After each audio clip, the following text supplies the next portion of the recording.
Buenas, ¿qué tal? ¿Cómo están? Mi nombre es Eduardo Flores y esto es Texto y Teología.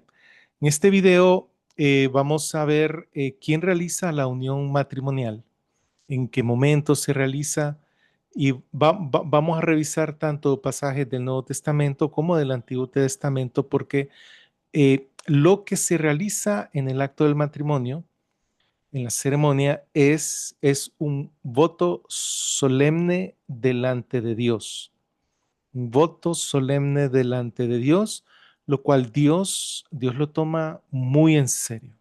Nosotros los seres humanos eh, hacemos mal uso del habla, de lo que sale de nuestra boca. Entonces Jesús dijo, miren, no juren por nada, ni por el cielo, ni por la tierra, ni por el templo, sino que su sí sea sí y su no sea no. Y en efecto, eso es lo que se da en la ceremonia del matrimonio.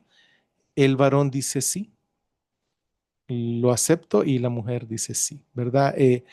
Sin embargo, es un voto matrimonial. Aunque ustedes no hayan redactado, como se hace en la cultura norteamericana, que cada uno redacta una lista de cosas que promete hacer para con el otro. Esa lista de cosas no es necesario más que se comprometa a estar juntos como matrimonio hasta que la muerte los separe.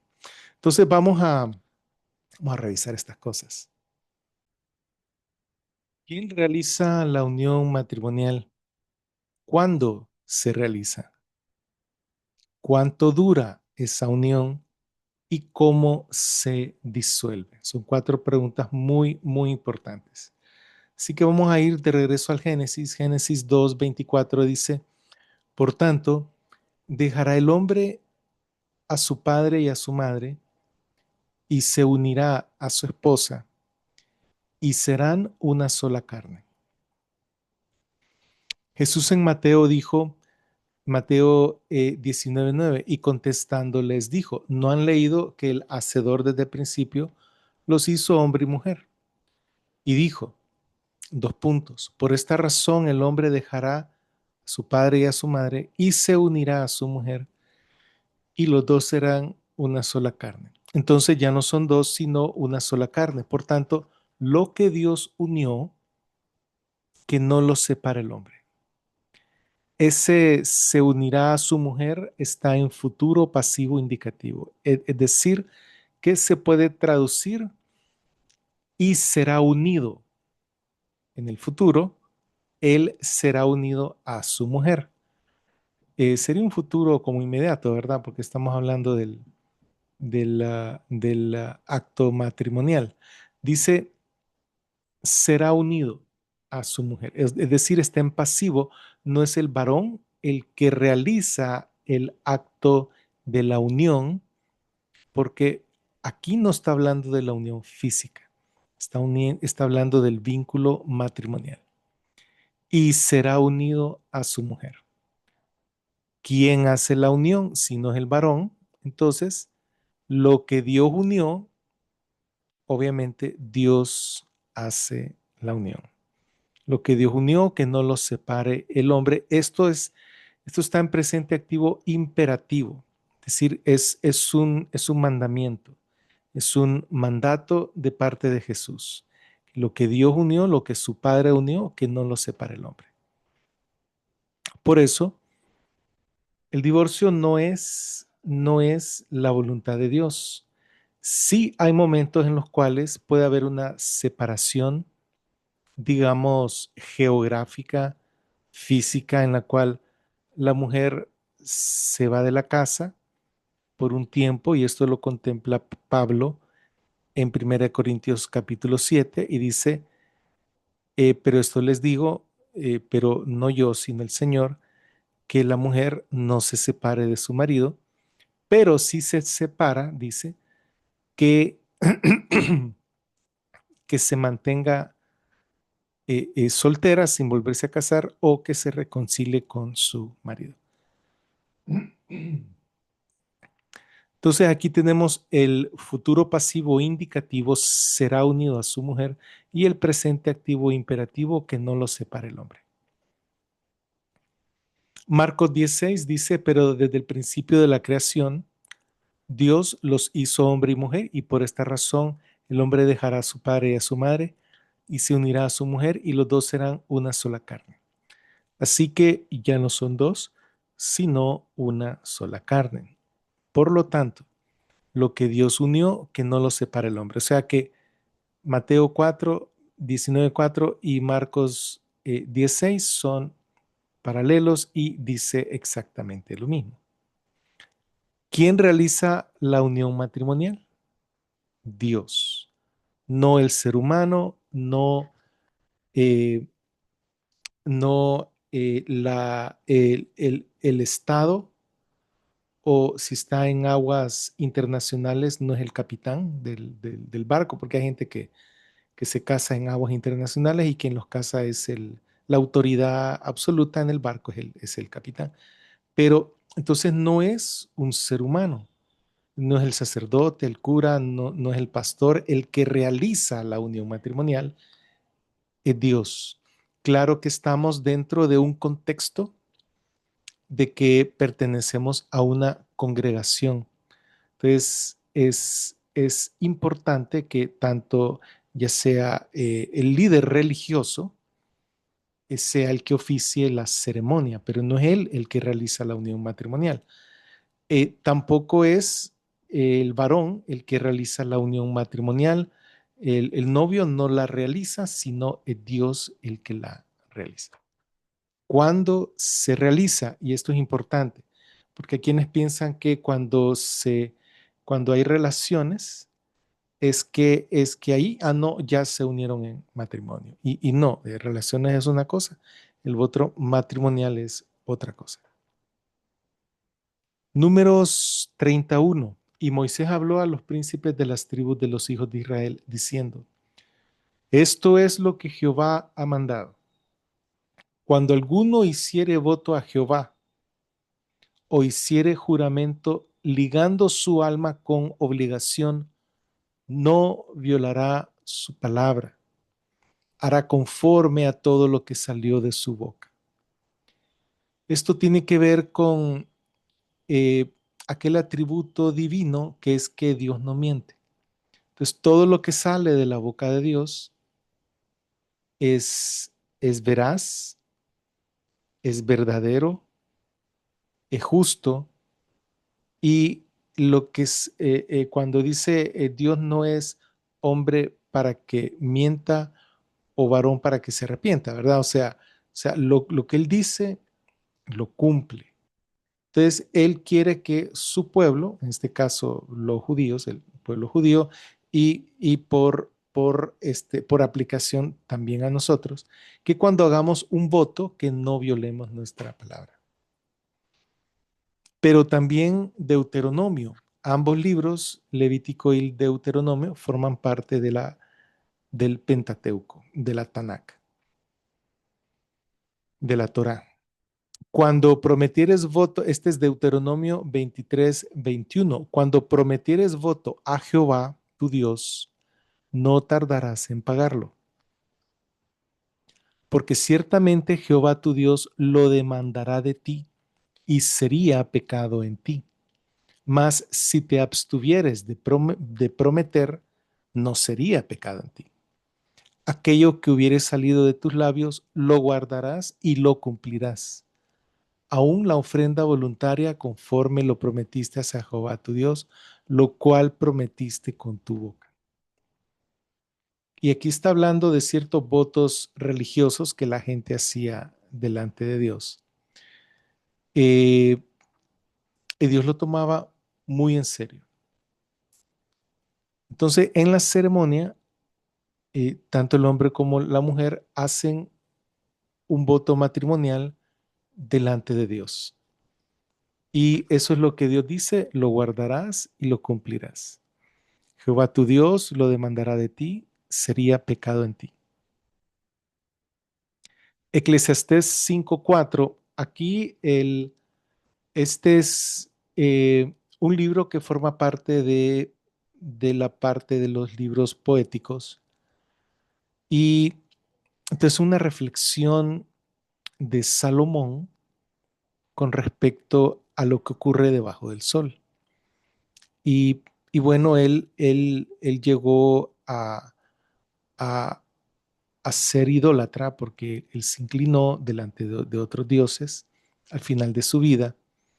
Sin embargo, aquí él habla acerca de Dios y habla del peligro de acercarse a Dios de una forma insensata. Ese es el contexto. Y dentro de los peligros de acercarse a Dios, dice Eclesiastés 5:4, cuando hicieres a Dios promesa, no tardes en cumplirla, porque no se agrada de los insensatos. Cumple lo que prometes. Mejor es que no prometas, a que prometas y no cumplas. No sueltes tu boca para hacer pecar a tu carne, ni digas delante del ángel, seguramente fue un error. ¿Por qué harás que Dios se enoje a causa de tu voz y que destruya la obra de tus manos? Y vemos que es algo serio, que igual es esto de el voto matrimonial, Dios se lo toma muy, pero muy en serio. Sí, en la pobreza y en la riqueza, en la sanidad o en la enfermedad. Si uno promete amar al otro hasta que la muerte los separe. ¿Cuáles fueron tus votos matrimoniales? ¿Qué prometiste delante de Dios? Dice Primera Corintios 6:9, y esto puede ser un poco duro, pero solo para que vean la perspectiva de parte de Dios. ¿Acaso no saben que los injustos no heredarán el reino de Dios? No se dejen engañar ni los fornicarios, ni los idólatras, ni los adúlteros, ni los catamitas, ni los sodomitas, ni los avaros, ni los ladrones, ni los borrachos, ni los que insultan a los demás, ni los estafadores de ninguna manera heredarán el reino de Dios. Entonces no hay que andar prometiendo cosas que después uno no cumple o no hay que andar prometiendo cosas que uno sabe que no va a cumplir. Mateo 5:33 dice Jesús, de nuevo, ustedes han oído que les fue dicho a los antiguos, no jurarás en falso, sino que cumplirás tu juramento al Señor. Pero yo les digo, no juren de ningún modo, ni por el cielo porque es el trono de Dios, ni por la tierra porque es el estrado de sus pies, ni por Jerusalén, porque es la ciudad del gran rey. No jurarás ni por tu cabeza, porque no puedes hacer un solo cabello blanco o negro. Pero que la palabra de ustedes sea sí, sí, no, no. Porque cualquier cosa más allá de estas procede del maligno. El voto o juramento es firme. Nosotros tomamos en cuenta en nuestra cultura occidental que cuando alguien echa su firma en un documento, eso es firme. Si sacas un préstamo a un banco y firmas el pagaré, firmas todos los documentos. Ya una vez que firmas, eso es firme. No puedes decir después a la semana o al día siguiente, miren, no sabía lo que estaba haciendo cuando firmé los documentos del préstamo. Entonces realmente aquí está todo el dinero que me prestaron, yo no es algo que necesito, o sea, no, o sea, tal vez puedes volver a pagarles el préstamo, eso sí lo puedes hacer, pero me refiero a que como ir a decir como que tu firma no es válida, eso no se puede. Ahora, en aquellos tiempos, lo que salía de la boca era suficiente como para que fuera firme. Por ejemplo, Esaú juró a Jacob vender su primogenitura por un plato de lentejas. Eso está en Génesis 25:33.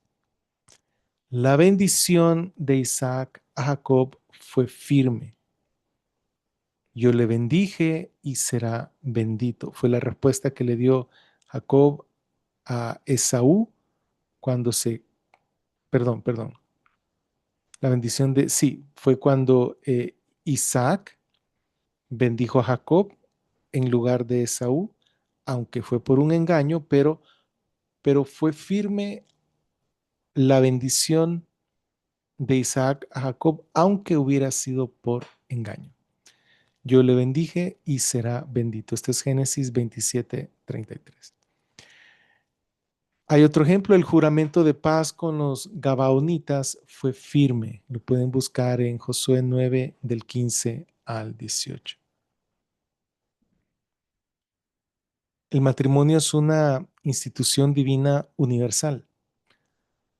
Fue instituida, creada por Dios justo después de crear al hombre y a la mujer, antes que hubieran naciones o gobiernos. Entonces, claro, el matrimonio civil es una realidad, forma parte de las leyes de cada país y la gente se casa a lo civil y se divorcia. Son trámites normales en cualquier cultura de hoy en día, ¿verdad? Sin embargo, estamos hablando del matrimonio como institución divina, vino, vino a ser, fue instituido antes que hubieran naciones y gobiernos. O sea que el vínculo matrimonial lo realiza Dios, no un juez civil.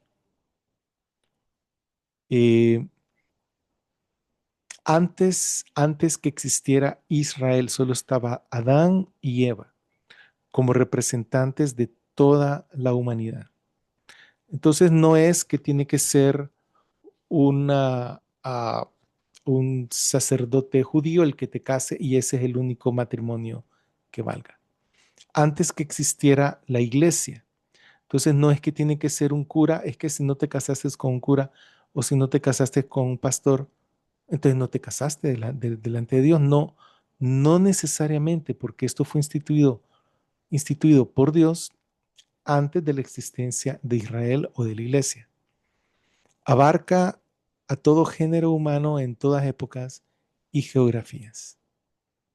Entonces, Dios realiza la unión matrimonial, Dios la realiza al momento de los votos matrimoniales en la ceremonia.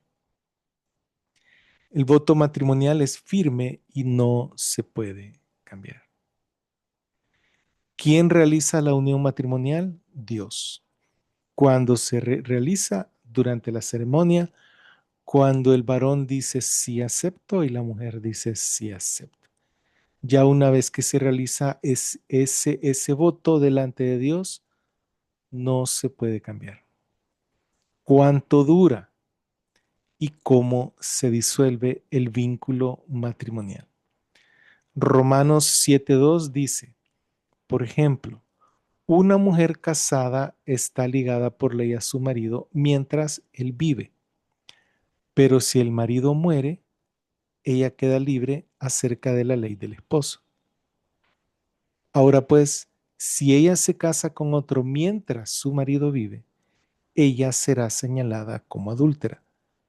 Pero si su marido muere, ella queda libre de esa ley y no es adúltera, aunque se case con otro hombre. Y Primera de Corintios 7:39 dice Pablo también, la mujer está ligada por ley mientras su esposo vive, pero si el hombre muere, ella es libre para casarse con quien quiera, solo que en el Señor. ¿Cuánto dura? Entonces dura mientras su esposo vive.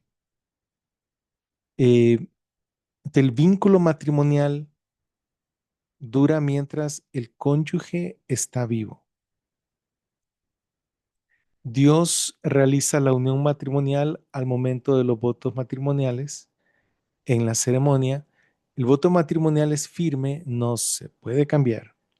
La unión matrimonial se disuelve con la muerte de uno de los dos cónyuges. Dios los une, Dios los separa con la muerte de uno de los cónyuges.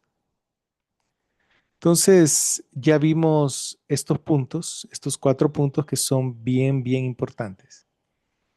Y recordemos que lo que Dios unió, que no lo separe el hombre.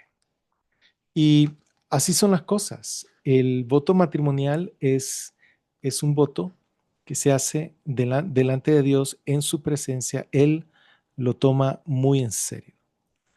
Aunque dos ateos hagan el voto matrimonial, Dios los casa y los vincula.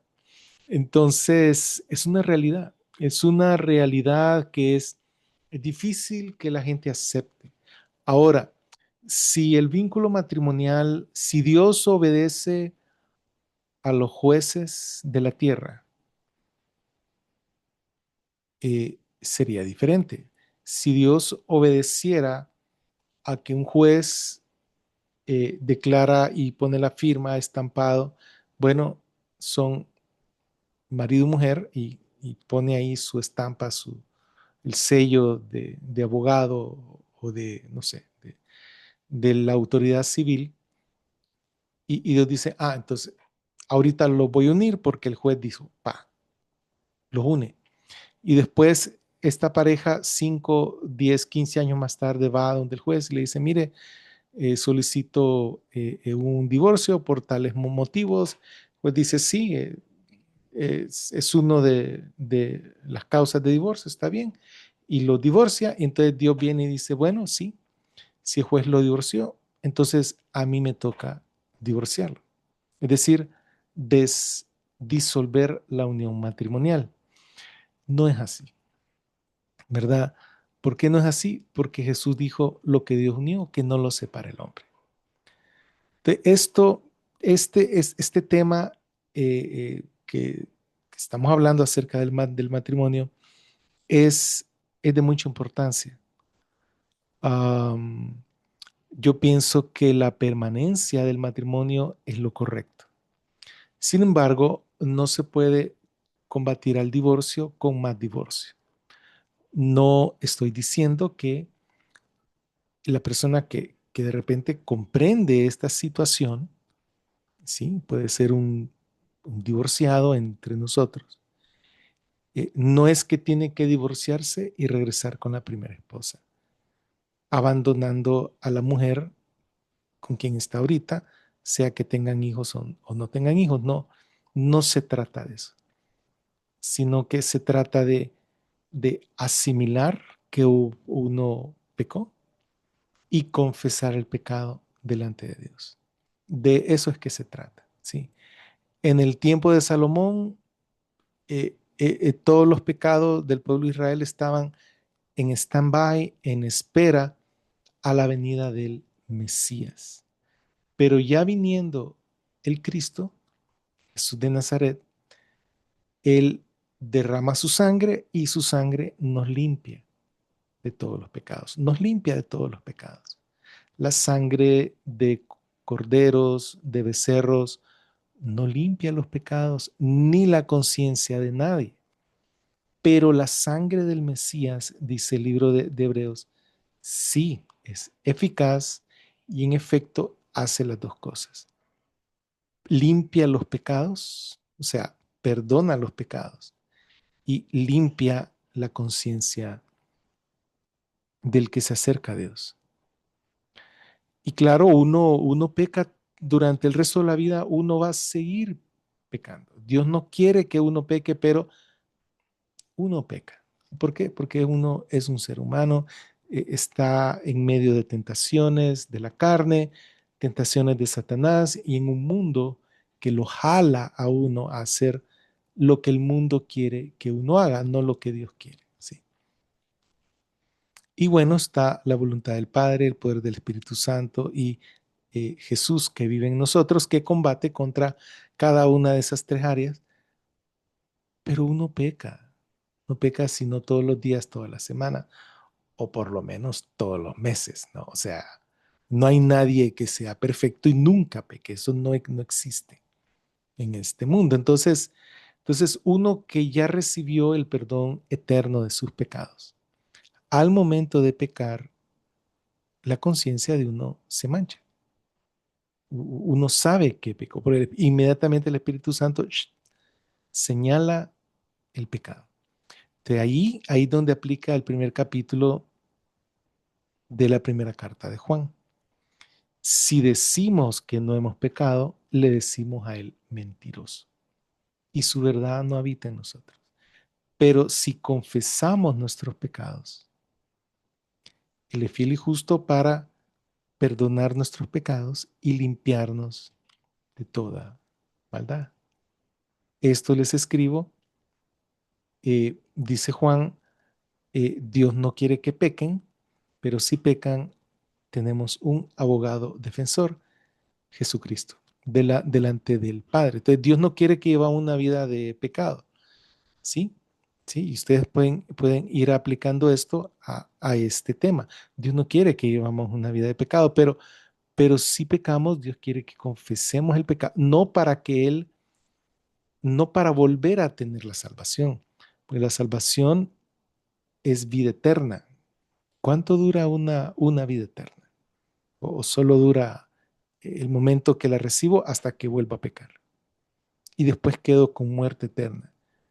Y confieso el pecado y vuelvo a tener la vida eterna. Y vuelvo a pecar y pierdo la vida eterna. Y así estoy. O sea, no, eso no está escrito en la Biblia. Lo que describe la Biblia es el nuevo nacimiento. Todas las cosas ya pasaron y aquí somos nuevas criaturas, creadas según la imagen de Jesús. Somos criaturas nuevas, espirituales, pero viviendo en un mundo caído, con un cuerpo de pecado. Entonces, quieras o no, vamos a pecar. Y entonces, eh, yo espero que todo esto nos lleve a todos nosotros de un punto en el cual aceptamos el divorcio a un punto en el cual aceptamos la permanencia del matrimonio, pero no al extremo de obligar a las personas a que tienen que divorciarse para combatir el divorcio. Eso no se puede. Entonces, yo los invito a que me acompañen. Vamos a seguir avanzando en este tema. Quedan creo que son unos 3 o 4 temas más. Y después vamos a ir hablando de cosas un poco más específicas. Así que si les ha llamado la atención este tema, no se pierdan los siguientes porque son muy, pero muy importantes. Y bueno, dejen su like, escriban en los comentarios. Yo voy a hacer lo posible por contestar todos los comentarios con respecto a este tema, o me pueden escribir a Eduardo Flores, UGC, U de uva, G de gato y C de casa, @yahoo.com. Y esto es todo por hoy. Que el Señor los bendiga.